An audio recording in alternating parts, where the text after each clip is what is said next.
Hello, welcome back to Signs and Wonders. Today I'm going to talk about names,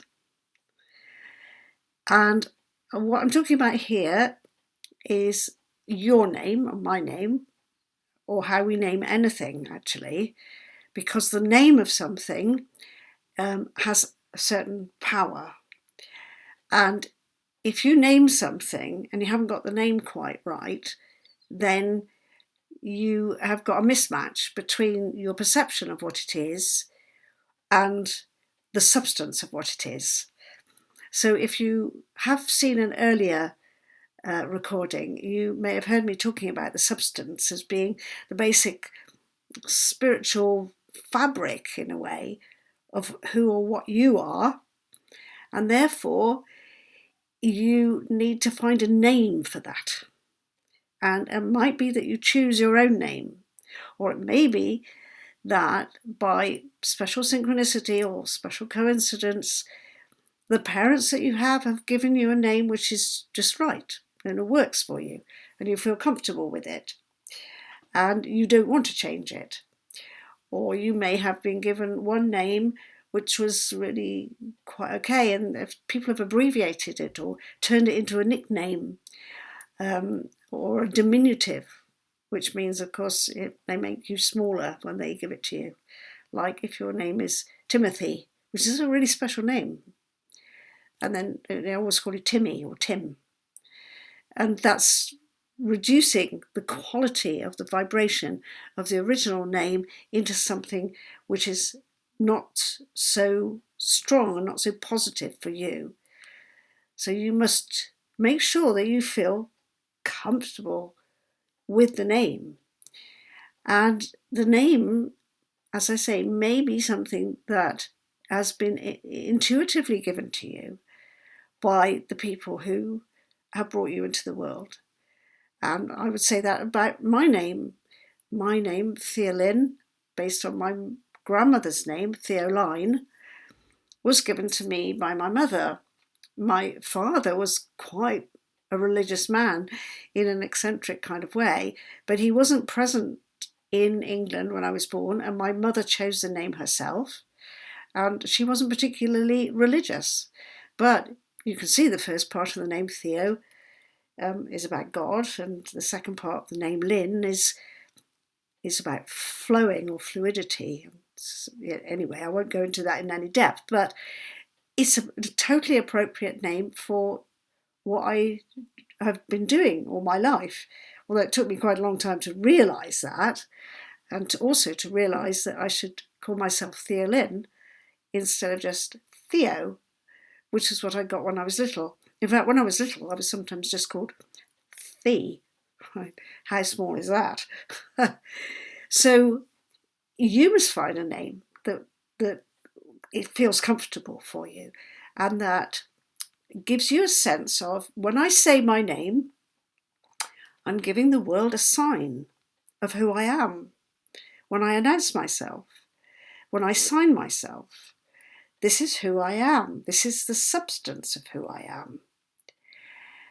So finding the name and choosing it for yourself, or acknowledging that the name that you've been given is okay and it feels appropriate for you, is a very powerful thing to do. And of course, there's a long history of people being renamed when they get to certain stages in life. And my husband Will changed his own name, and his father was very angry about that. But Will changed his name at a certain stage in his life because he felt he wanted to outgrow some stuff that had been sort of put on him in a way, unconsciously and not with bad intent, but had been put on him, from some parental stuff. So he changed it. And he wanted to claim for himself something that he felt was right about who he substantially could be and wanted to be in the world. So have a good think about what your name is, and sometimes it can be found in your birth chart, actually, what your name is. Many years ago, I was told by an astrology teacher, the name is in the chart, and you can look for different placements in the chart. For example, I've got Neptune, which is to do with flowing and certainly to do with spirituality, conjuncting my midheaven. So you would think that Theolyn might work very well with that on the midheaven. But you can go into that in some depth if you want to, and go back to the meaning of names. Go back to the meaning of names that you liked when you were little, and you heard somebody's name and you thought, oh, I wish that was my name. Or I might choose this name for myself instead of the one that my mother's given me, because I feel more comfortable with that. And you might have thought those things when you were really quite young and not actually done anything about it to make that shift.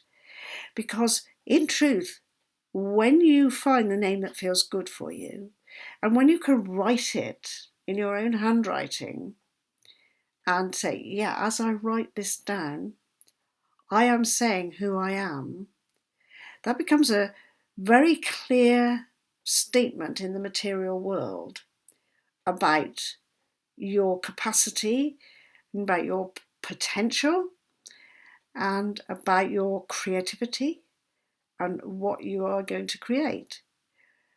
Certainly for me, when I decided to use my father's surname instead of a surname given to me by my stepfather, and certainly not a name that I wanted to take on in any big way from my marriage, when I did that with my surname, that made a really big difference. It was a kind of sense of quality about it that made me feel grounded,